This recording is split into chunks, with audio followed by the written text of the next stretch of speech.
I'm James, and I have a YouTube channel called GoodGuitarist where I teach guitar lessons, mainly focused at beginners. Then I came across some other people doing what I'm doing, and I noticed that they were selling courses, and I thought, like, this would be great. I realized that all of the beginner courses out there just did the exact same thing that all the method books for the last 100 years have done.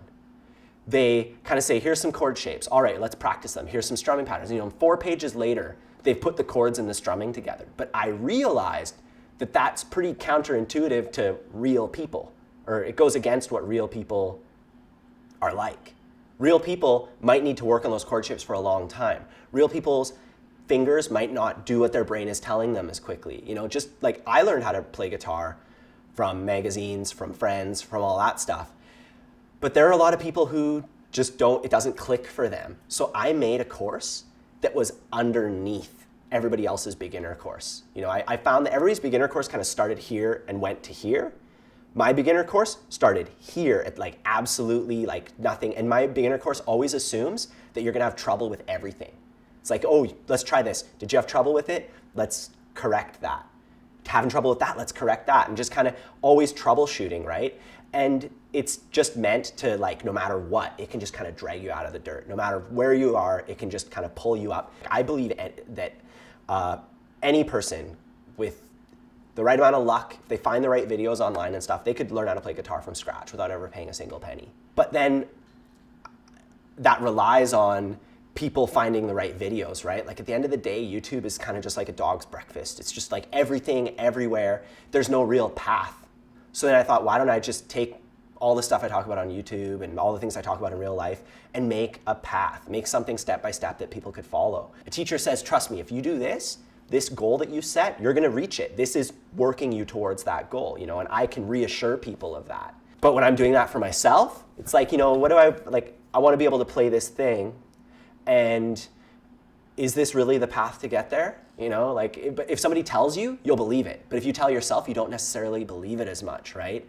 So that's what my course is for. The cool thing about doing things online versus doing things in person is in person, you have a student who wants to do this and that. Odds of you finding another student who fits that template is pretty rare. Whereas with the internet, you find a person who's like, I'm having trouble with this, and this. And if you just like shout out to all the people out there like that, you will find a whole bunch of people in that exact same person's shoes. So you can help so many people with that one topic. Or I can find out what's gonna help people the most, what's gonna make the most net happiness on the planet. It's now become something that I realize, like, you connect with people, you share your story with them, you get them to share their story with you, you get to know them, you get to know what they want, and then you actually design a course around that. But then I realized that it is about connecting. Even though it's digitally, you want to make the strongest connection possible. You want to find out what those people need. You're actually coming up with something that is going to be effective for people because you've found the person that it's going to be effective for, right? And the world's huge, man. There's going to be so many people on that same page. I actually feel like I'm making a difference. That's the biggest thing. When I worked at the bank, I didn't really feel like I was making a difference. Selling a person a credit card so that they could, pay us interest or whatever, didn't really feel like a noble thing. And with music, I get to teach people. I get to actually make somebody's day better. When it first happened, like when students would come in and be like, this is the best part of my week, like I kind of didn't believe it, right? But it really touched me. If you teach something and you want to make an online course, my first piece of advice would be to make a really small thing that you can give to people that will deliver value for free. And just find the people that you're going to connect with. That's absolutely the most important thing. All the rest of it doesn't matter. Like if you get those people that you connect with, they know that what you say is going to apply to them, and you know that what you're going to say is going to work for them. So you're going to be confident that you're doing the right thing. Because Thinkific lets me take what I would do in a one-on-one lesson with somebody and take that same information and help like 1,000 people, right? With Thinkific, I can change things. As I learn more, I can improve my course.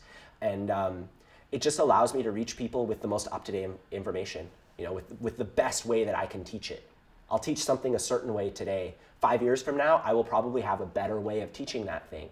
But the fact that I'm able to put myself out there online and actually reach people, go to somebody 40 years ago and tell them that anybody could do that, and they'd laugh in your face. Like that's one of the things that's just so mind-blowing about the world we live in right now. And I will be able to make sure that my course adapts with me. And it's not just some product that I put out there. It's alive. Think if I could help all those people who they don't believe in themselves, or who are maybe on like their last ditch effort. Tools like this enable people like me to actually do it.